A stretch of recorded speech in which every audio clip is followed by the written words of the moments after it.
You see, no guru's teachings can be understood intellectually. Because what I thought I heard Osho and what I thought he meant was, and today what I think is completely different. Okay. Because if I tell you sweet, but you have not tasted sweet, so you have concepts and philosophies about sweet. But when you actually taste, whole philosophies go out of window. Then you also know which was closest to this experience. Right? Right. So, spiritual or guru is talking about the experiential thing, not a philosophy. But mistake happens is that we think Gita or all the scriptures are philosophies. No. They are recipes to be cooked, not to be talked about. So when you have a recipe, you don't say that which recipe is right. No, you start cooking. Because your body needs food, it doesn't need recipe. And we think scriptures and all that, these recipes. I am dying of hunger and I have collected 100 recipes. And then I say, why I am not feeling what I wanted to feel? Because you're not eating anything yet.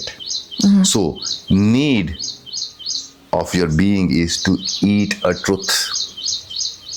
Jesus says, that eat this bread, for this is my flesh, and drink this wine, for this is my blood. A real disciple eats the guru. He doesn't really understand because he eats that vibration and make it part of him. That's what transmission of satsanga is. Okay. He's not listening to some philosophy and then comprehend. No, you just be with him, he's vibrating, and you tune your vibration and you say, aha. Basically, guru is trying to bring you in the present. It's difficult to come in the present. For us, it's a concept. But when somebody is already in the present, it's easier to get there because everybody is pulling you into the story of future or the past. Correct. So guru is kind of converging you here. And here, there is no guru. There is no disciple. Okay. Is that why we feel that sense of peace and ease when we are in the presence of a guru? Yes. Because you are with life only, You are alive, but you're not with yourself. Through guru, you learn to be with life. Then you realize, actually, there's no guru out there. You're basically being with your life. Just guru became a medium for you to be with your life. Okay. And feeling it. That's all. Then life decides. Okay. People think now you become enlightened, now you should open an ashram. No guru ever tries to open an ashram. It happens. Okay. If there is need. Otherwise, this is huge ashram. If you know how to look at it, this is a huge ashram going on. There are not separate ashrams needed.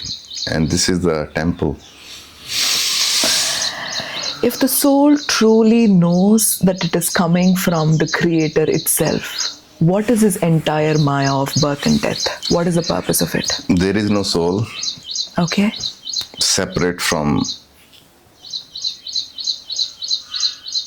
It's like this, you think that a wave arises and you think it has a separate soul in it, water in it. It's the whole ocean itself, right? Right. So this is one of the basic duality which misguides people, that there is a separate soul, you have separate and I have separate. Okay. It's just electric. Let's come back at Kali. It's the same Shakti which is flowing through you from me. So you think there are two separate electricities? No. So a sun shines and in a pond there are many waves and you see hundreds of suns. You think there are hundreds of suns? No. So this reflected light of that divine into you, you can call it a separate soul, but it is misinterpretation. Okay. Is it the illusion of separation? Yeah. What creates the illusion of separation? Words. Okay. When you say soul and body, this is illusion. There is no soul and body. There is just one presence which appears as body, as cosmos, as matter, as stone, as a bird, as you, as a thought, as a movement. Okay. So basically, that one is playing Gayatri and Satya Ji and it's talking about itself. It's very narcissist.